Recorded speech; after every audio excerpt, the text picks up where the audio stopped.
এবার কুকিং হাউসে শীতকালে একটি দুর্দান্ত রেসিপি ফুলকপির পকোড়া বানানোর জন্য কপিগুলিকে কেটে ভালো করে ধুয়ে নেব। এরপর অন্য একটি পাত্রে ফুলকপিগুলি দেব। একে একে টমেটো কুচি, পেঁয়াজ কুচি, গ্রেট করা আদা, রসুন কুচি, কাঁচা লঙ্কা কুচি, ধনেপাতা কুচি, 1 কাপ বেসন, 1 কাপ চালের গুঁড়ো, একটা ডিম,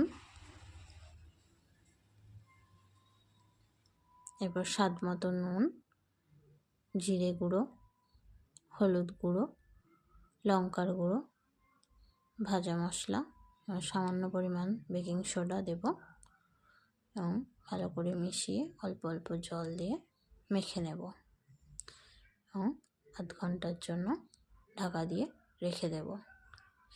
কড়াইয়ের মধ্যে সাদা তেল দিয়ে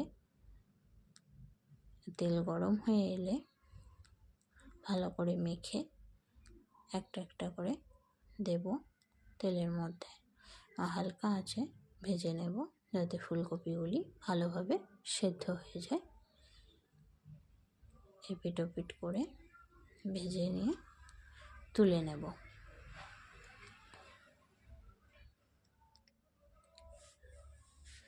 এরপর টমেটো কেচাপ এবং পেঁয়াজ কুচি দিয়ে সার্ভ করব। আপনারা একবার বানিয়ে দেখবেন, খুব ভালো লাগবে।